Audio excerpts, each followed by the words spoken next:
Assalamualaikum warahmatullahi wabarakatuh. Syukur alhamdulillah, kita lanjutkan ke kehadirat Allah Subhanahu wa taala, di mana kita masih diberi kesempatan dan kesehatan ya, sehingga kita bisa mengikuti perkuliahan mata kuliah sistem operasi. Pada pertemuan kali ini saya akan membahas tentang pengantar ya, pengantar sistem operasi. Apa itu sistem operasi? Ya, jadi sistem operasi merupakan sebuah perangkat lunak yang bertindak sebagai perantara antara pemakai komputer dan perangkat keras ya, atau perangkat lunak yang menjembatani antara user dan komputer. Sasaran dari sistem operasi sendiri yang pertama yaitu menjalankan program-program dari user dan membantu user dalam menggunakan komputer. Kemudian yang kedua, menyediakan sarana sehingga pemakaian komputer menjadi mudah ya, atau convenient. Yang ketiga, memanfaatkan perangkat keras komputer yang terbatas secara efisien, atau lebih dikenal dengan istilah resource manager. Komponen dari sistem komputer ya, yang pertama itu terdiri dari hardware ya. Ini menyediakan basic computing resource ya, dalam kurung di situ di dalamnya ada CPU, ada memori, ada I/O ya, atau input output device ya, ada storage nantinya. Kemudian yang kedua adalah operating system ya. Jadi bertugas atau berfungsi mengendalikan atau mengkoordinasikan penggunaan hardware di antara berbagai aplikasi atau program dari user ya. Yang ketiga adalah application program ya. Ini menggunakan sistem resource ya, yang digunakan untuk menyelesaikan masalah komputasi dari user ya. Dalam kurung ada compiler, ada sistem database, ada video game, ada program bisnis ya. Kemudian yang keempat adalah user. Nah, user ini bisa berupa people ya, atau orang, atau mesin ya, atau other komputer ya, atau komputer yang lain.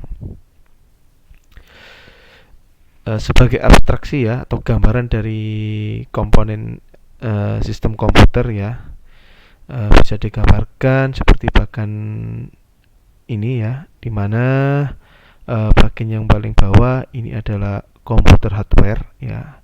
Kemudian komputer hardware ini masih belum bisa digunakan ya jika belum atau tanpa adanya sistem operasi di sini ya. Jadi yang menjembatani antara komputer dan user itu dinamakan sistem operasi ya. Nah, kemudian sistem operasi sendiri masih kurang lengkap ya jika belum ada yang namanya program aplikasi ya untuk pengerjaan tugas sehari-hari ya.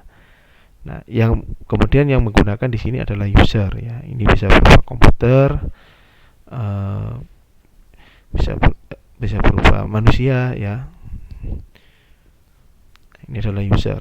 Ya, jadi kalau kita lihat di sini, sistem operasi adalah program atau perangkat lunak yang menjembatani antara perangkat keras dan user ya. User ini atau manusia.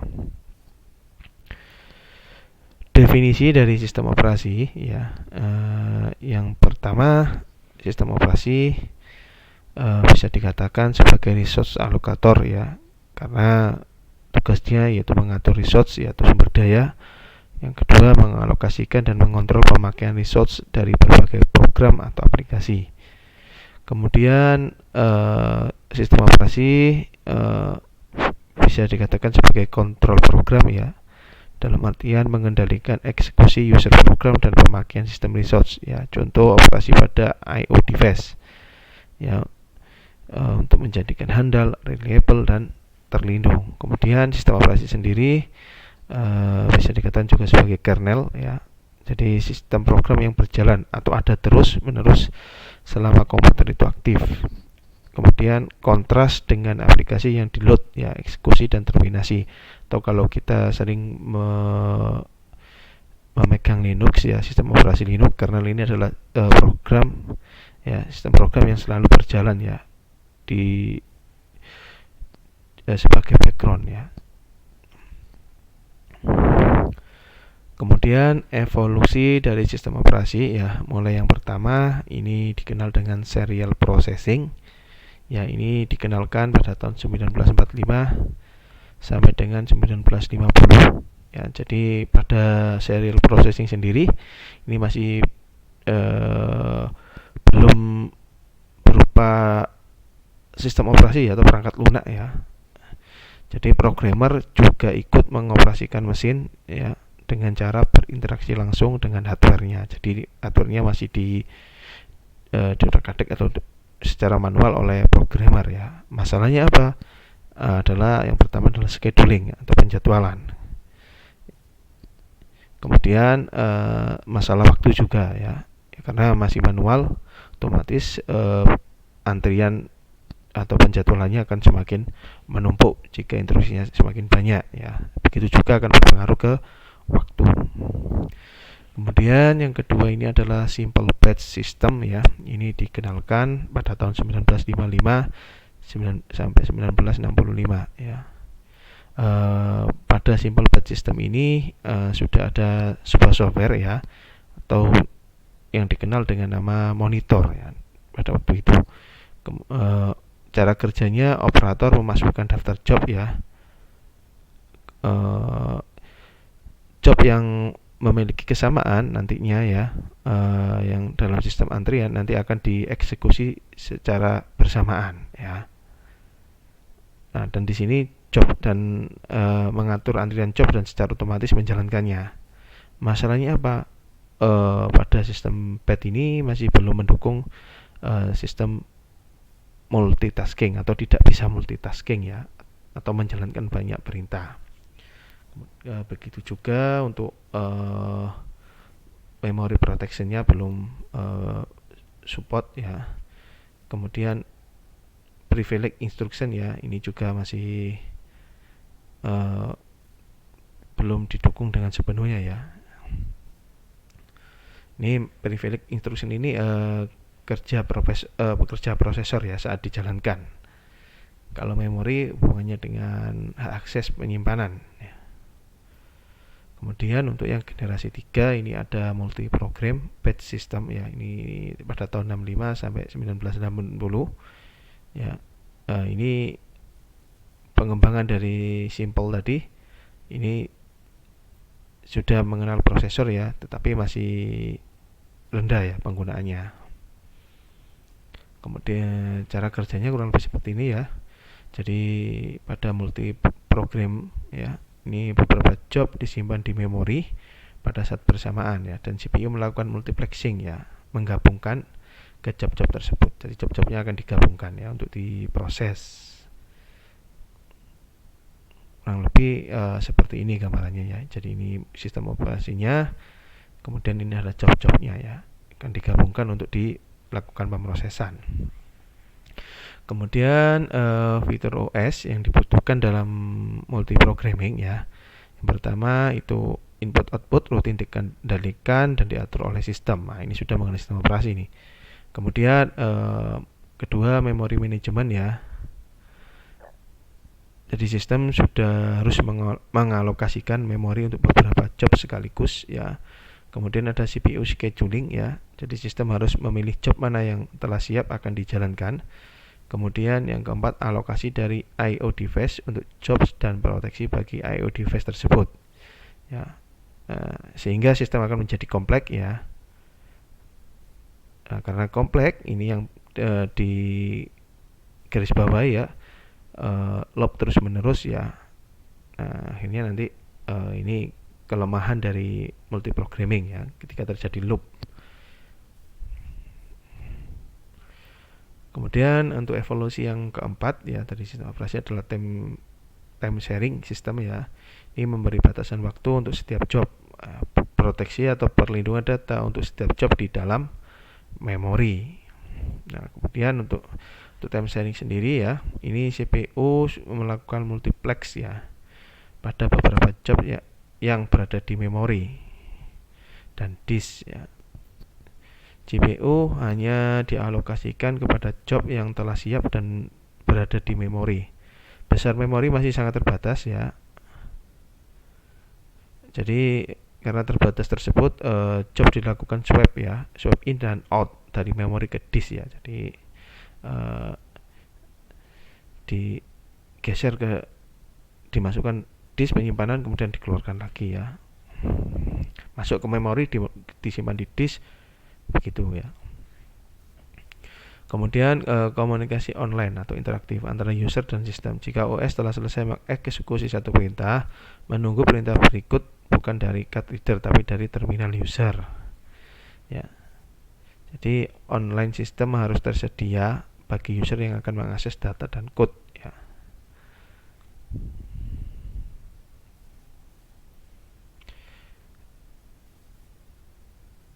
Evolusi sistem operasi yang kelima yaitu adalah personal komputer. Ini dikenalkan pada tahun 1980 sampai sekarang ya.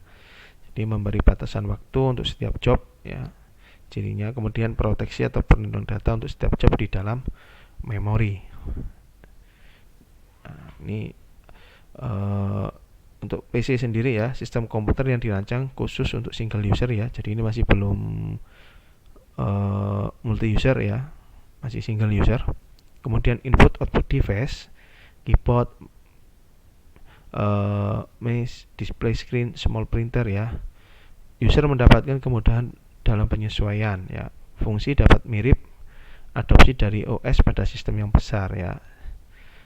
Sederhana, tidak berlaku fokus pada utilisasi ya, CPU dan proteksi. Contoh pada sistem operasi personal komputer ya, ini MS-DOS ya, untuk PC banyak mengambil fitur dari Unix ya, minus proteksi dan CPU scheduler yang rumit ya. Nah, pada waktu itu yang muncul adalah MS-DOS ya dan Unix. Kemudian berkembang lagi ya dari personal komputer, dari single ya, kemudian muncul parallel system ya. Ini sistem multiprosesor ya. Jadi prosesornya lebih dari satu yang terhubung secara dekat satu sama lain. Nah, ini symmetric multiprocessing atau SMP istilahnya. Setiap prosesor menjalankan identical copy dari OS ya. Banyak proses dapat berjalan serentak murni dengan menggunakan resource pada masing-masing CPU. Banyak modern operating system mendukung SMP ya. Ini biasanya digunakan untuk sistem operasi server ya, berbasis server. Kemudian ada symmetric multiprocessing ya. Setiap prosesor telah ditentukan untuk menjalankan teks tertentu. Master prosesor mengontrol, menjadwalkan dan mengalokasikan teks ke slave prosesor ya. Banyak digunakan oleh sistem yang besar ya, atau mainframe ya. Mainframe ini adalah komputer yang berukuran besar ya, yang biasanya digunakan di industri-industri skala besar ya. Jadi sifatnya adalah server komputer. Kemudian ada real-time system ya. Nah, ini digunakan sebagai control device untuk aplikasi khusus, misalkan medical imaging system ya, industrial control process dan lain-lain ya. Kemampuan untuk beroperasi, respon dalam batasan waktu tertentu. OS harus sederhana, cepat dan dapat memenuhi jadwal task atau scheduling ya. Real-time system sendiri ya, ada hard real-time system ya. Ini secondary storage sangat terbatas atau tidak ada, dalam kurung hanya menggunakan ROM, flash RAM ya. ROM ini adalah read only memory, RAM ini adalah random access memory ya. Ini permanen dan ini sementara. Task dapat diprediksi atau ditentukan ya, waktu selesai dan respon. Untuk yang soft real time system ini lebih leluasa batasan waktu dari hard real time system ya, lebih umum digunakan di industri, aplikasi multimedia ya, video streaming maupun virtual reality. Berikutnya ya, untuk distribusi sistem ya, ini distribusikan kemampuan komputasi dan resource ke berbagai komputer di jaringan. Nah, ini sudah pengembangan lagi nih. Loosely coupled system ya. Setiap prosesor memiliki lokal memory ya. Komunikasi prosesor satu dengan yang lain melalui beragam jalur komunikasi. Contoh high speed bus dan jalur telepon.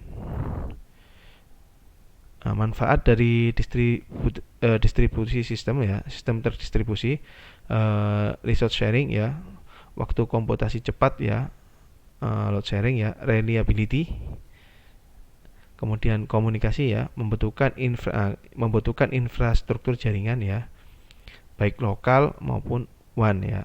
Sistem bisa berbentuk client server atau peer to peer. Kurang lebih seperti ini ya. Jadi sistem terdistribusi ini memang ditujukan untuk sistem operasi berbasis jaringan ya.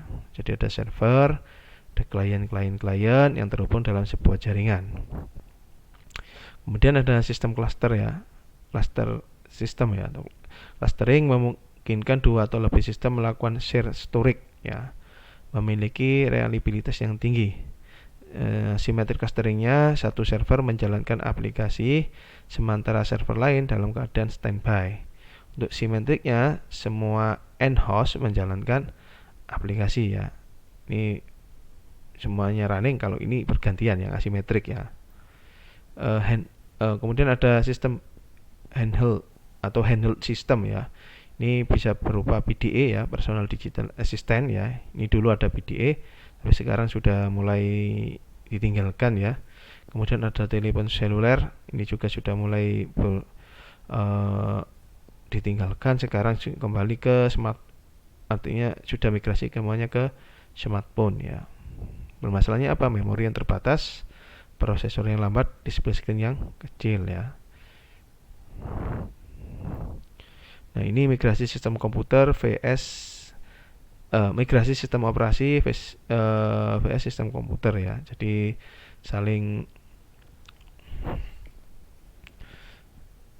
grafiknya saling melengkapi ya, mulai dari mainframe ya.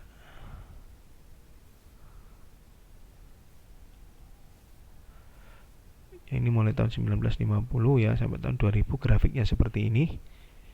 Ya, jadi mulai no software ya sampai distribusi sistem, multiprosesor ya, kemudian sistem komputer semakin ke bawah ya, atau semakin baru ini menuju ke handheld komputer ya, atau beralih ke smartphone. Orang lebih nyaman penggunaan smartphone ya, jadi grafiknya lebih banyak. Perkembangannya seperti ini ya. Sistem komputer pada tahun ini mulai tahun 1970, 1960 sampai tahun 2000 sampai sekarang. Tahun 90 sampai 2000 ini mulai masuk ke handheld komputer ya. Jadi perkembangannya seperti itu sistem komputer, dari mainframe pada tahun 1950, kemudian di tahun 1960 ada mini komputer ya. Kemudian desktop pada tahun 1970, handheld pada tahun 1990 ya. Untuk lingkungan komputasi ya, ada komputasi tradisional yang pertama, kemudian berkembang komputasi berbasis web, kemudian komputasi pada embedded system. Ya, jadi embedded system ini gabungannya dari semua prosesor, dari semua piranti dari sebuah komputer. Oke, baik, terima kasih. Sampai di sini dulu ya pertemuan kita. Semoga bermanfaat. Silakan tugasnya dikerjakan ya. Saya akhiri. Assalamualaikum warahmatullahi wabarakatuh.